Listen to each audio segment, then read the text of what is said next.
And so the idea that this is a white nation that needs to be preserved is a fascinatingly disgusting view, because this country is one for the many. So this end wokeness, this is a Zionist account. She's saying, with her painted nails and her makeup and her little scarf on her head, saying, oh, this view that America is a white nation, this is disgusting. This is disgusting. America is for everyone. America is for the many. How do you think that that's going to make white Americans feel?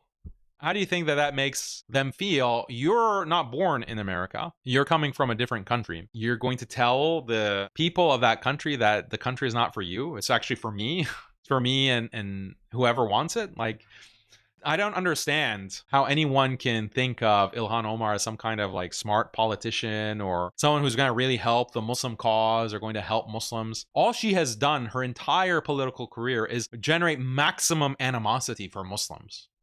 Like, that's really been her purpose. She's like a agent provocateur. Like, you couldn't ask for more of an agent provocateur, controlled opposition. You couldn't ask for anyone better than Ilhan Omar, whose husband, by the way, is a Jewish. Maybe even he's a Zionist, but he's a Jewish involved with Washington, D.C. And she comes out and says this kind of inflammatory rhetoric. Now, obviously, this is what I see from a lot of Muslims. Lack of nuance, lack of sophistication. You have this kind of dichotomy that's created, where you have Muslims who are like Ilhan Omar. They have just bought hook, line, and sinker, this kind of pro-immigration liberal stance, anti-white American stance that obviously generates a lot of animosity and hatred towards Muslims. And then you have the other side, people who have really drunk the Kool-Aid from white nationalists, and they say that no, Muslims have to be pro-white nationalist and anti-immigrant, and we have to be, pro these kinds of narratives that we see from Nick Fuentes or from whoever. This has caused a dichotomy, and Muslims that I talk to or see on social media, they have a hard time reconciling. They have a hard time understanding, well, what should our position be as Muslims? Because on the one hand, we don't want to be racist. Racism is the worst evil.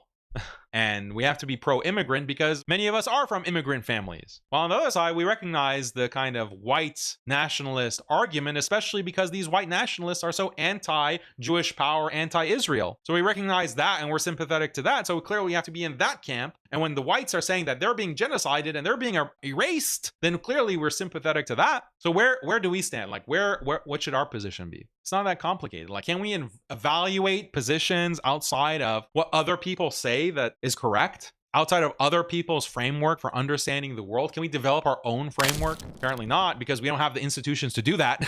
We don't have the kind of think tank to do that. We don't have the kind of universities to train Muslims to think in that kind of strategic way. Unfortunately, we don't have the public intellectuals. Where are the Muslim public intellectuals that can actually articulate positions like that? We don't have anyone like that, for a very systematic reason by design. But the point being that, well, it's very easy to think that, okay, you have a white identity, you have the white Americans or the white Europeans, they do have concerns, they do have valid grievances. There is an attack on their identity. And it's part of a larger attack that also has affected Muslims, that has also attacked Muslims' identity. And this is part of a liberal atomization project to take people out of a sense of communal identity with their race or their ethnicity or their group, so that they will view themselves as atomized individuals, where your primary relationship is not between you and your community, you and your family, you and your race, you and your religion. No, it's between you and the secular state, you and the nation, secular nation state.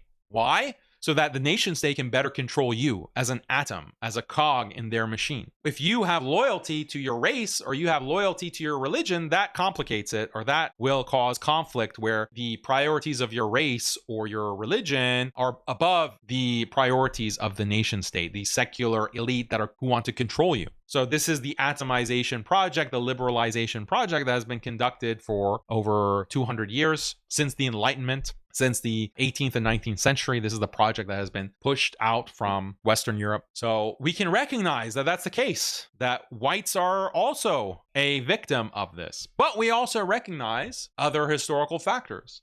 that whites are a victim, but whites were also the biggest propagators of liberalism. Whites were also the biggest propagators of liberal atomization. And this system came from them. And that created a disaster of colonialism and genocide in the Muslim world that we're still suffering from today. That's still continuing to this day with a system that was imposed on the world. An international system of human rights, supposedly an international law from the United Nations that's been imposed on the entire world. And that is a liberal system that is coming from the European white identitarian enlightenment. We have to recognize that.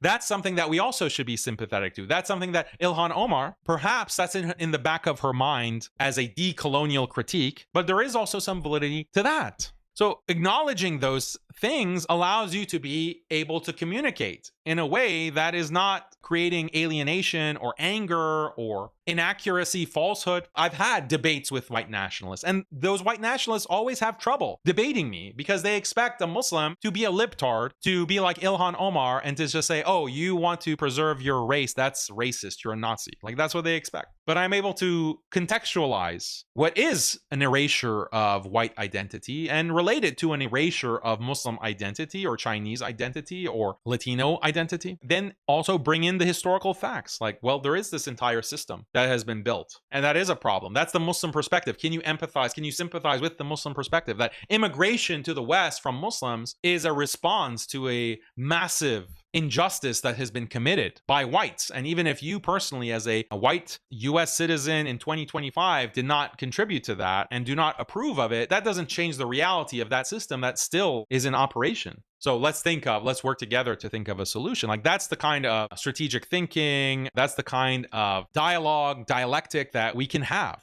with others, with whites, with any other group. But what Ilhan Omar does is just inflame anger by regurgitating a line that is simply not effective. Like crying racist in 2025, crying about racism in 2025, that's not really moving the needle. Like, that's not really going to get people out of their seats in 2025. It's kind of passé. It's kind of cliche. But she's still, regurgitating these lines. But I mean, what can you expect? This is women's leadership. This is what happens when you empower women leaders. This is how they think.